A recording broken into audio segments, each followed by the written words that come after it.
하나님은 우리에게 또한 긍휼을 베푸시는 하나님이십니다. 그 하나님은 인자와 자비가 끝이 없으신 영원하신 하나님이십니다. 그 하나님께서 우리를 오늘 말씀을 통해서 아껴주신다고 말씀하십니다. 그 사랑을 오늘 이 밤 이전의 말씀을 통해서 깨닫고 우리를 아껴주시는 그 하나님 앞에 우리의 사랑으로 더 가까이 나아갈 수 있는 저와 여러분 되기를 주님의 이름으로 축원합니다. 오늘 우리가 함께 살펴볼 역대하 36장의 말씀은 우리가 매일 새벽마다 살펴보고 있는 이 예레미야 선지자가 활동하던 시대의 이 배경 역사를 다뤄주고 있는 말씀입니다. 역대상 1장에서 소개된 족보를 보면 이 아담과 셋과 에노스로 시작해서 오늘 우리가 함께 읽은 역대상, 역대하 36장에 등장하는 남유다의 4명의 마지막 왕으로 이스라엘 역사가 망하게 되어집니다.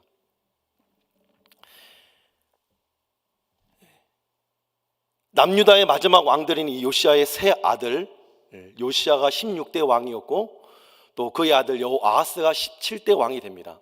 3개월 만에 폐위가 되어지고 여호야김을 왕으로 또다시 추대하게 됩니다. 그가 약 11년 동안 다스린 후에 그의 아들 요시야로 보면 손자죠. 여호야긴이 8세의 왕이 되어서 마찬가지로 3달 열흘을 통치하다가 또 하야하게 됩니다. 그리고 마지막 왕인 시드기야가 21세의 왕이 되어서 11년 동안 통치하는 기간에 소리를 담고 있는 것이 우리가 읽었던, 우리가 요즘 계속 다루고 있는 예레미야의 배경이 되는 역사입니다. 그 내용을 한번 쭉 살펴보다 보면 한마디로 인류의 시작부터 유다 왕국의 멸망까지 그리고 회복에 이르기까지 이 모든 역사에 담긴 이 2가지 핵심 메시지가 있습니다. 그것은 첫째로 인간의 죄성입니다. 인간이 끊임없이 악을 행하고 불순종하고 하나님을 반역하고 거역했던 죄인들이라는 것을 낱낱이 드러내 보여주고 있는 것이 이스라엘 왕들의 역사를 통해서 바라볼 수 있습니다. 두 번째로 끊임없이 불순종하고 하나님을 거역하는, 그래서 하나님의 진노를 수많은 선지자를 통해서 선포하고 예언함에도 불구하고 여전히 듣지 않고 돌이키지 않는 이스라엘 백성을 향한 하나님의 변함없는 끝없는 신실하신 사랑을 보여주는 말씀이 바로 우리 성경이, 또 특별히 이스라엘 역사가 우리에게 보여주는 메시지입니다. 특별히 그 하나님의 끊임없는 사랑, 끝없는 용서와 사랑에 대해서 오늘 본문의 말씀은 아끼신다라는 말씀으로 표현하고 있습니다. 하나님의 백성에 대한 사랑을 하나님께서 아끼신다라는 표현으로 기록하고 있는 것이죠. 우리 15절 말씀을 우리 함께 읽어보겠습니다. 시작. 그 조상들의 하나님 여호와께서 그의 백성과 그 거하시는 곳을 아끼사 부지런히 그의 사신들을 그 백성에게 보내어 이르셨으나. 아멘. 하나님께서 자기 백성과 또 하나님께서 그 조상들에게 약속하신 땅을 아끼사 부지런히 그의 사신들을 백성에게 보내셨다고 말씀합니다. 하나님께서 선지자들을 보내주시고 말씀을 보내주신 이유가 뭐예요? 이스라엘 백성을 아끼셨기 때문에, 사랑하셨기 때문에 끊임없이 선지자들을 통해서 하나님의 마음, 하나님의 잔소리를 들려주셨던 것이죠. 이 아낀다라는 원문적인 해석을 보면 하말이라는 단어인데, 긍휼을 나누어 주다, 불쌍히 여기다, 용서해 주다, 이것이 불변사 키하고 함께 사용되면서 그럼에도 불구하고 내가 너를 사랑한다, 그럼에도 불구하고 내가 너를 용서한다, 그럼에도 불구하고 내가 너를 불쌍히 긍휼히 여긴다라고 해석할 수 있을 것입니다. 이 끝없는 하나님의 사랑, 우리의 삶도 마찬가지죠. 이스라엘의 역사를 보면 다른 말씀이 아니에요. 다른 누구의 이야기가 아니에요. 정치인들의 이야기가 아니에요. 여당의 이야기, 야당의 이야기가 아니에요. 바로 나의 모습, 우리들의 모습이고 한국 교회의 모습이라는 사실을 우리는 깨달아야 합니다. 이런 변함없는 하나님의 사랑에 대한 이스라엘 백성의 반응이 어땠습니까? 우리가 함께 읽은 대로 12절에서 14절의 말씀을 보면 그의 하나님 여호와 보시기에 악을 행하고 선지자 예레미야가 여호와의 말씀으로 일러도 그 앞에서 겸손하지 아니하였으며 또한 느부갓네살 왕이 그의 하나님을 가리켜 맹세하게 하였으나 그의 왕을 배반하고 목을 곧게 하며 마음을 완악하게 하여 이스라엘 하나님 여호와께로 돌아오지 아니하였다. 뿐만 아니라 모든 제사장들의 우두머리들과 백성들도 크게 범죄하여 이방의 모든 가증한 일을 따라서 여호와께서 예루살렘에 거룩하게 두신 그의 성전을 더럽혔다라고 성경은 우리에게 말씀해주고 있습니다. 우리가 그동안 예레미야 매일 새벽 말씀을 통해서 우리가 들었고 보았고 알았던 말씀이죠. 끊임없이 선지자를 보내서 예레미야를 통해서 하나님의 말씀대로 순종해라, 여호와 앞에 겸손해라, 그의 말씀을 귀 기울여 경청하고 온 마음으로 그 악에서 우상 숭배에서 돌이켜라. 그러나 이스라엘 백성은 듣는 척만 했지 온전히 마음으로 돌이키지 않는 역사를 우리가 보았습니다. 근데 어디 이 남유다의 시드기야 왕뿐입니까? 4명의 왕뿐입니까? 남유다의 20명의 왕들 중 하나님 보시기에 선을 행했던 왕은 손에 꼽을 정도예요. 여호수아밧, 히스기야, 요시야. 그나마도 처음부터 끝까지 온전히 선을 이룬 왕은 요시야 한 사람뿐인 것 같아요. 심지어 몇 안 되는 선왕 요시야의 세 아들과 손자로 마무되는 남유다의 끝이 최고조의 불순종으로 결국 하나님의 징계를 받게 되는 결과를 초래하게 되는 것이 오늘 우리가 17절 이하에 읽었던 말씀인 것이죠.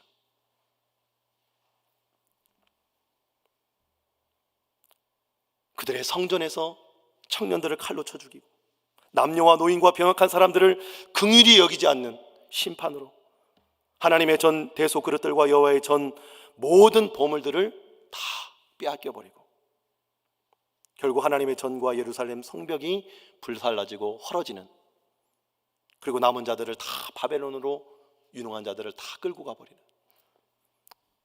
그 현실을, 그 하나님의 경고를 현실로 맞아들이는 삶을 경험하게 되는 것이죠. 그래서 21절 말씀에 보면 이에 토지가 황폐하여 땅의 안식년을 누린 같이 안식하여 70년을 지냈으니 여호와께서 예레미야의 입으로 하신 말씀이 이루어졌더라 말씀하고 있습니다. 이 모든 역사가 하나님의 예언대로, 하나님의 말씀대로 이루어진 것을 볼 수 있습니다. 정말로 신기한 것은 이러한 끊임없는 죄와 불순종과 우상숭배로 악하디악한 유다 왕들의 이 불순종에도 불구하고 이들에 대한 하나님의 반응을 보면 정말로 기가 막힌 사랑이 아닐 수 없습니다. 하나님은 여전히 그들을 아끼시고 주의 말씀을 보내셔서 그들이 뉘우치고 돌아오기를 계속해서 기다려 주십니다.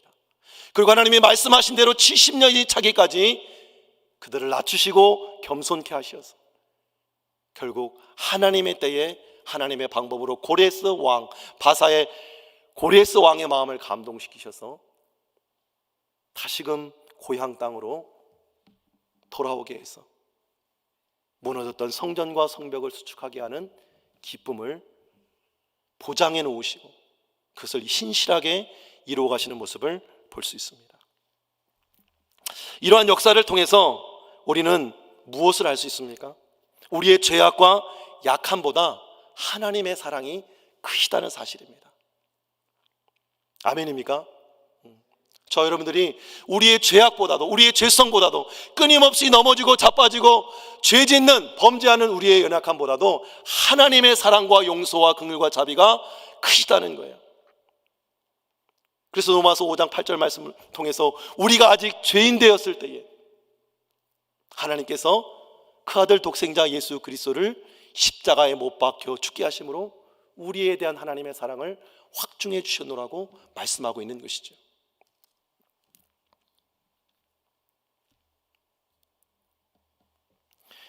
사실 오늘 아침까지 어떤 말씀을 나누어야 할까 고민하고 씨름하던 중에 이 코로나에 대한 관련된 책들도 있고, 또 코로나의 뉴스들도 탐독해보고, 또 코로나를 위한 각 교회들의 기도문도 이렇게 살펴보면서 그래, 다시 복음, 다시 말씀으로 돌아가야지 하고 있는 상황 속에서 오늘 새벽에 하나님이 오늘 15절 말씀을 제 마음 가운데 주시는 거예요. 제 눈에 딱 띄게 하시는 거예요. 그 조상들의 하나님 여호와께서 그의 백성과 그의 거하시는 곳을 아끼사, 하나님이 택하신 백성들, 택하신 자녀들, 택하신 우리들 한 사람 한 사람을 아끼시고 사랑하신다는 거예요. 그 용서와 그 사랑은 우리가 죄인 되고 늘 넘어지고 쓰러지고 자빠지는 날마다의 반복적인 죄의 악순환의 고리에 빠져 있었다 할지라도 하나님 우리를 여전히 사랑하시고 여전히 돌이키기를 원하시는 하나님이시라는 거예요. 그래서 우리에게 말씀을 주시고 또 찬송을 주시고 기도 가운데 음성을 주시고 그 말씀 한 절, 그 찬송 한 절, 그 기도 가운데 주신 세미한 음성으로 인해서 또 하루를, 또 한 주를, 또 한 달을, 또 1년을 살아갈 힘과 용기를 얻게 되는 것이지. 동시에 이 말씀과 함께 찬송가 304장을 하나님이 또 마음 가운데 주신 거예요. 그러면서 그 크신 하나님의 사랑 말로 다 형용 못하네. 저 높고 높은 별을 넘어 이 낮고 낮은 땅 위에 죄범한 영혼 구하려 그 아들 보내사 화목제물 삼으시고 죄 용서하셨네. 하나님 우리에게 코로나만 주신 게 아니고 예수 그리스도를 선물해 주신 줄 믿으시길 축원합니다. 하나님 우리에게 고통과 아픔과 경제적인 어려움만 주신 것이 아니고 예수 그리스도의 생명을 우리에게 선물해 주신 줄로 믿습니다. 제가 이 말씀을 묵상하고 한 2주 전부터인가요? 대공원에 가기 시작했어요. 새벽 예배 끝나고 대공원에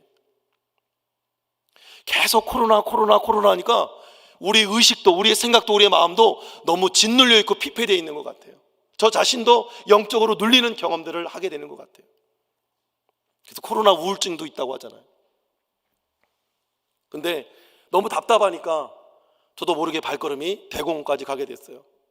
그리고 대공원에 들어서는 순간 공기가 얼마나 맑은지, 비가 온 다음 날이었던 것 같아요. 바람도 선선하게, 나무들이 얼마나 울창하게 펼쳐져 있는지, 새들은 지저귀고 호수가 쫙 펼쳐진 데 하늘의 태양이 쫙 비치는 장면이 제 눈과 제 마음을 가득 채우는 거예요. 그 속에서 하나님께 기도도 하고 그 속에 하나님께 찬송도 하고 그렇게 걷고 있는데 하나님께서 제 마음 가운데 세미한 음성을 또 주시는 거예요. 상윤아, 내가 이거를 다 너에게 선물로 주었다. 코로나만 준 게 아니고 이 온 우주 만물을 너에게 선물로 주었다. 이 온 우주 만물은 내 가든이다. 경제적인 어려움, 육신적인 질병, 여러 가지 고민과 아픔과 걱정, 미래에 대한 두려움뿐만 아니고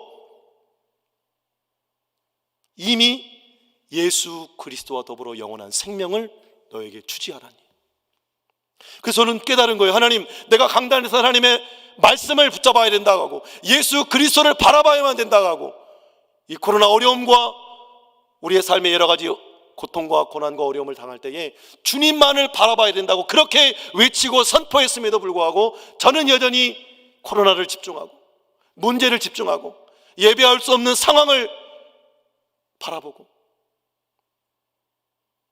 문제만을 바라보고 있는 제 자신을 돌아보면서 하나님 앞에 회개하게 된 거예요. 사랑하는 낙원의 성도 여러분, 주님을 바라볼 수 있기를 축원합니다.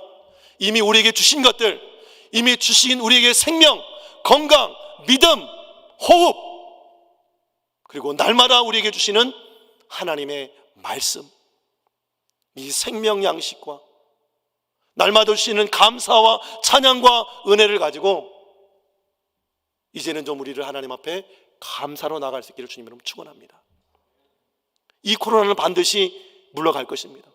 백신은 개발될 것이고 치료제는 반드시 개발될 것입니다. 하나님이 지혜 주시는 자를 통해서 개발될 것입니다. 그래서 저는 요즘 기도하기를 그렇게 기도하고 있어요. 하나님, 지금 교회 때문에 온 세상이 들끓고 교회를 비난하고 욕하고 있는데 이 백신과 치료제만큼은 우리 믿는 크리스찬이 좀 개발했으면 좋겠습니다. 그래서 하나님이 내게 지혜를 주셔서 이 코로나 치료제를 개발했노라고, 백신을 개발했노라고 좀 자랑 좀 해서 하나님의 영광이 더 높아지고 하나님이 코로나를 보내실 뿐만 아니라 치료하신 하나님이심을 온 세계 만방에 알릴 수 있도록 하나님 은혜를 더하여 주옵소서. 기도하고 연구하고 개발하고 있는 그 하나님의 사람에게 하나님의 지혜를 부어달라고 기도하고 있습니다. 우리 성도님들도 그렇게 함께 기도해 주시길 주님으로 축복합니다. 네. 그래서 우리에게 닥친 고난과 어려움을 전부인 것처럼 그것에 빠져서 허덕대는 인생이 아니라 우리의 인생 너머에 계신 하나님을 바라보고 이미 내게 주신 생명과 예수 그리스도의 죄사함의 용서와 우리를 아끼시고 보호하시고 품에 안아 길러주시는 그 하나님의 놀라운 사랑에 우리가 집중할 수 있기를 주님으로 축원합니다. 그래서 아무것도 할 수 없는 상황 가운데서라도 50명까지 나올 수 있다면 50명까지 나오고 2m 간격이면 2m 간격까지 나오고